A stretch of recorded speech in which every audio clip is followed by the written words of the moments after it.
Bapak Kiai Haji Sulaiman Ma'ruf beserta para alim ulama atau tokoh masyarakat yang mohon maaf tidak bisa kami sebutkan satu persatu, tapi mudah-mudahan semuanya senantiasa dalam keadaan keberkahan dan rahmat Allah Subhanahu wa Ta'ala.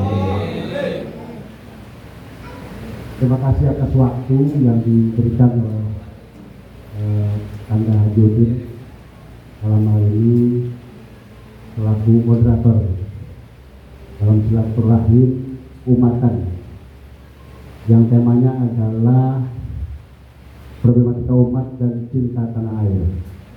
Jadi kalau ngomong problem umat, problemnya banyak, dari mulai PIK, kemudian PSN, kemudian gas, dan lain problemnya banyak.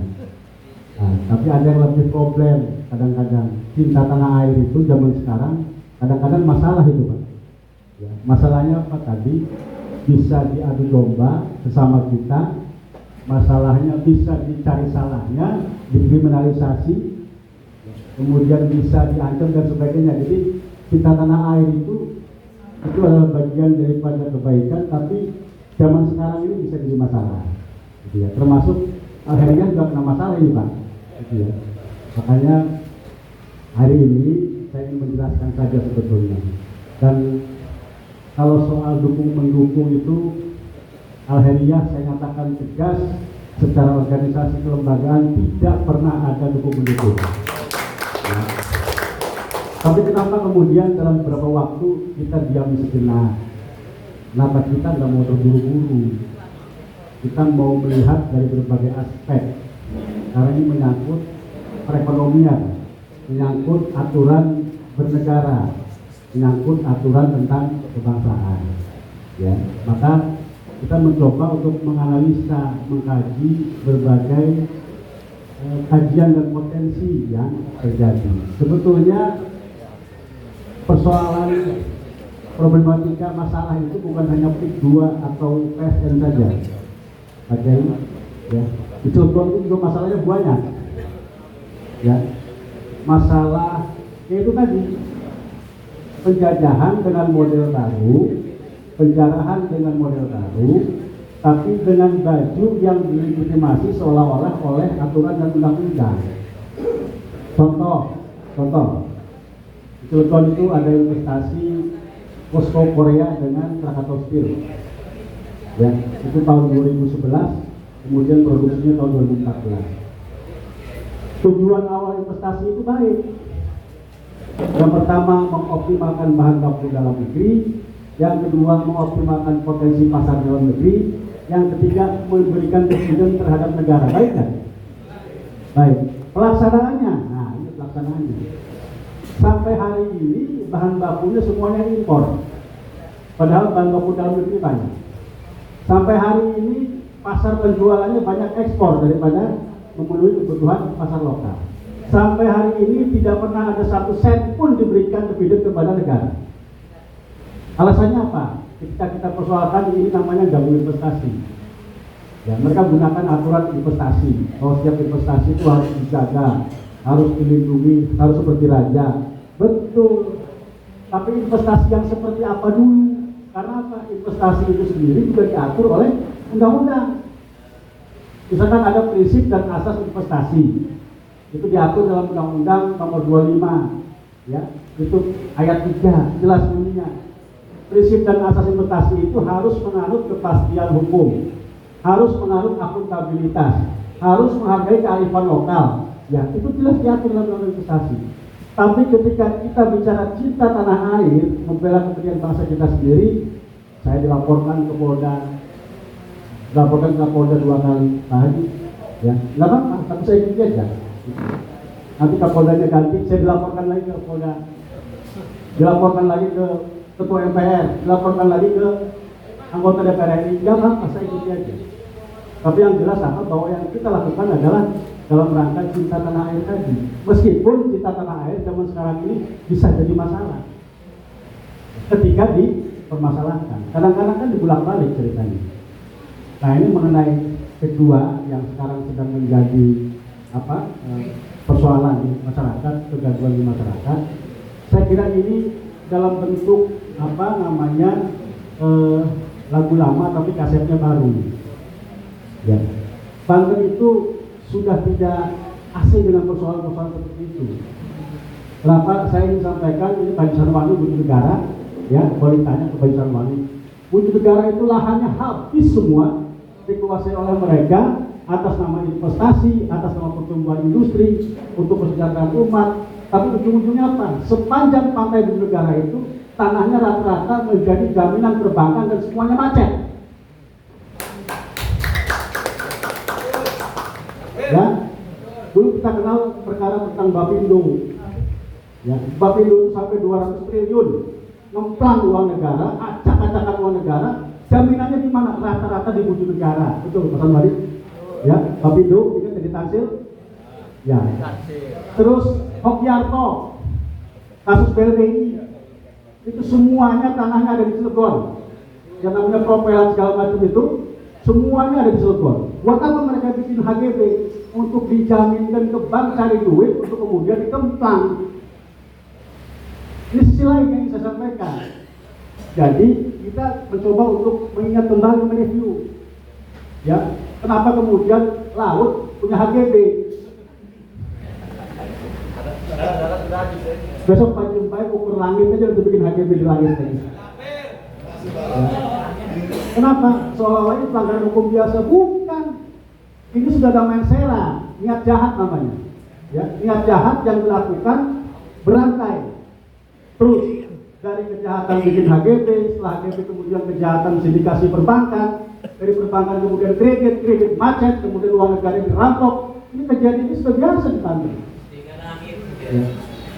Ini sudah biasa di Banten. Makanya kenapa akhirnya diam dulu? Kami ingin melihat aspek potensi kejahatan-kejahatan yang akan dilakukan kemudian.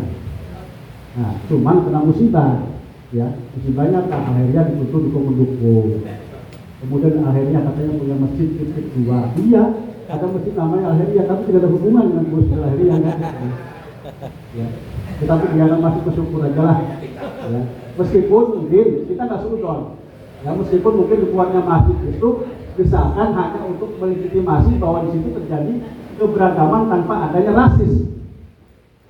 Ya kan? Mungkin seperti itu. Ya, kita nggak mau nuduh, tapi yang jelas saya pernah ditawari untuk beli sekolah Al-Heriyah di PIK. Dan saya menolak. Kenapa? Saya bilang Al-Heriyah itu makomnya bukan di situ. Al-Heriyah itu udah umat, bukan untuk cari eksistensi dan panggung saja. Tapi Al-Heriyah mah hanya ingin agar anak-anak lah bisa alif kata, bisa toharoh, bisa ibadah dan sebagainya. Hanya itu saja. Dan peristiwa seperti kedua ini di Budi Negara Pak Sanwari lebih tahu itu. Ya, sepanjang Budi Negara Pulau Ampel itu tanahnya habis semua. Ya, sebelah kanannya dekat laut habis, sebelah kiri kan juga habis. Kemana? Semua rata-rata dijaminkan ke perbankan dan semuanya ngemplang kredit bank macet. Pulau Panjang gimana? Ya. Pulau Panjang hilang. Ya, Pulau Panjang masih aman lah. Dan saya sampaikan ke Pak Jaki tempoh hari waktu ke kantor kan, saya sampaikan, Pak, ini indikasinya bukan hanya soal reklamasi saja, bahwa reklamasi itu merupakan potensi keniscayaan bisa jadi. Ya, karena apa? Kebutuhan ekonomi, kebutuhan alam, lingkungan dan sebagainya. Tapi atas nama apapun, baik itu PSN kah makhluknya, baik itu kedua ke makhluknya, siapapun tidak boleh melanggar aturan hukum dan undang-undang yang merupakan harkat dan martabat bangsa ini. Ini tegas ya, posisi Al-Heriyah itu bukan dalam kapasitas hukum mendukung. Emang pilihan lurah untuk mendukung. Ya, kita ini bukan kajian hukumnya saja. Nah, setelah yang disampaikan oleh Pak Kiai Haji Baik tadi di lapangan, dan kemudian saya juga melihat di berita, tanya informasi ke teman-teman di sana, ada sungai yang ditutup. Berarti apa? Berarti sudah terjadi tindak pidananya. Karena itu aturannya diatur tentang kerusakan gas aliran sungai, sumber daya air, itu ada pidananya, diatur pidananya. Belum masuk tentang undang-undang lingkungan hidupnya. Jadi kejahatan saya kira bukan potensi lagi, memang sudah ada yang terjadi banyak. Adapun kemudian aparat penegak hukum melakukan pemeriksaan dan sebagainya, saya kira itu ada kembangkan sebagai sebuah proses. Tapi bahwa tindak pidananya ada yang sudah terjadi, ya sungai diurus sudah terjadi tindak pidananya. Bukan perbuatan potensi lagi, tapi sudah terjadi. Kalau ada sungai diurus, kan diatur tentang undang-undang sumber daya air. Ya. kali itu urut kita ke polisi, kesembaran. Nah artinya apa? Artinya bahwa akhirnya terus terang atas nama apapun, atas nama kepentingan siapapun, atas nama PSN kah, PIK kah, P2 kah, apalah namanya dia, itu kalau melanggar hukum kita tegaskan, kita minta diberhentikan. Allahu Akbar. Ya, jadi kalau ada orang akhirnya orang per orang itu orang per orang. Apa yang saya sampaikan ini hasil rapat, oke. Hasil rapat pimpinan, kita minta semua pertimbangan, saran dari para wakil ketua dan semuanya sepakat. Ya, kita berpegang pada aturan hukum. Ini mohon maaf, contoh tempat ibadah di Cilegon. Ya, tempat ibadah di Cilegon gereja mau didirikan. Kita sebagai warga Indonesia, kalau menolak itu maka melakukan perbuatan makar, melawan undang-undang, melawan negara. Tapi kita sebagai umat Islam, meskipun katanya di Quran hadis itu tidak ada larangan berdirinya gereja, tapi tentu Rasulullah tidak akan ekspansi untuk ke Madinah, tidak akan ekspansi sampai ke Persia, tidak akan ekspansi kemana-mana kalau bukan memperjuangkan peradaban. Yang saya bayangkan ketika dibangun tempat ibadah di Cilegon, tempat yang digerem di atas tebing, dibangun patung Bunda Maria dengan patung Yesus yang kelihatan dari Sukabumi. Coba, apa artinya? Banten berarti daerah. Artinya, bukan saya ngomong ya. Saya cuma nanya artinya apa. Kan dijelaskan oleh Bapak Ibu sekalian. Nah, terus sikap kita gimana? Masyarakat cuma ribut di medsos. Nanti masyarakat kita ada yang lempar kena pidana, ada yang rusak kena pidana. Akhirnya saya musyawarah dengan sekjen, kira-kira Pak Sekjen kita harus berupaya mengambil sikap dan kira-kira bagaimana sikap itu tidak merugikan masyarakat dan sikap itu tidak melawan negara. Maka Pak Sekjen kemudian melakukan gugatan ke pengadilan. Yang kita gugat apa? Bukan soal gerejanya yang kita gugat, tapi bahwa didirikannya gereja itu tidak sesuai dengan syarat dan ketentuan yang berlaku di negara Republik Indonesia. Yang kemudian ditafsirkan di intinya pada baik, jadi itu terserah. Tapi yang jelas kita akan gugat gereja pakai ini. Kita akan menolak gereja, enggak. Karena kita menolak gereja dibangun di Cilegon sama dengan melawan undang-undang, sementara kita hidup di negara Republik Indonesia. Maka yang kita lakukan adalah bahwa apa yang mereka lakukan itu tidak memenuhi syarat, ketentuan dan peraturan perundang-undangan. Ya.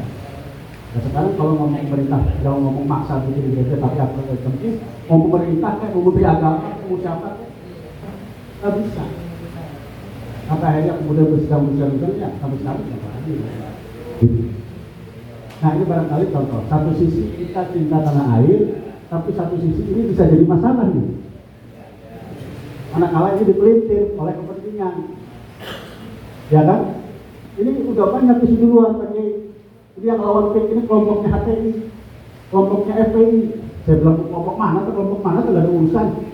Yang mereka menegakkan aturan itulah warga negara yang baik, sudah selesai. Ini artinya aku paling cinta tanah air dia, gitu kan? Aturan segala macam dilabrak, enggak begitu. Jadi barangkali kesimpulannya saya nggak banyak. Akhirnya dalam posisi ini adalah kita bukan soal rasis, bukan soal Cina-nya, bukan soal Korea-nya, tapi soal perilakunya. Karena mau Cina mau Korea nggak bisa pesan mereka lahir dari orang berincang sama Allah. Pak Yudi juga nggak bisa pesan kan sama Allah lahir dari orang Cina, gitu kan? Jadi bukan soal rasnya, tapi soal perilakunya. Perilaku yang melawan hukum itu yang kita persoalkan. Sepakat kira-kira seperti itu? Kali itu saja. Assalamualaikum warahmatullahi wabarakatuh.